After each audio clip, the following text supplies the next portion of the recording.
Part of what I love about writing stories is imagining people surviving, imagining people who get through it. It is an act of resistance to imagine a different world.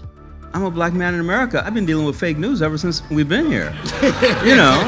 I've actually spent a lot of time thinking about the problem of imagination. We reach for things that have happened in the past, and we basically substitute our own inability to imagine something for a kind of knowledge. It's the artists first who frame it, who shift the narrative. An independent class of writers who are free to read and think what they want. That process of turning fear and anger into really compelling stories is one of science fiction's signature motifs. When what we desperately need is truth, how do you make your fictional story into a truth that people can use?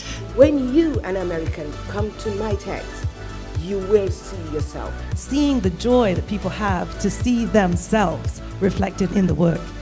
Do you rise in power by advancing the good of other people? How do I hear my own deep story? How do I lower my barriers? You can be exactly who you are, but climb what I came to think of as an empathy wall. It's here, it's our collective wisdom. And sometimes you have to step back to see us, to see we. Great, wow. Yes. This is like the best book club on planet Earth happening here at the Bay Book Festival, and creating community also resists this temptation to not trust each other. There is no single soloist that can fully capture the music of our times. We really need symphonies. Then we have to figure out what connects us, and we have to stop being afraid of what is different about each of us. And one of the places I look for alternatives these days is the younger millennials. They read books. Here I am showing you the ferocity of my hunger. Here I am finally freeing myself to be vulnerable and terribly human.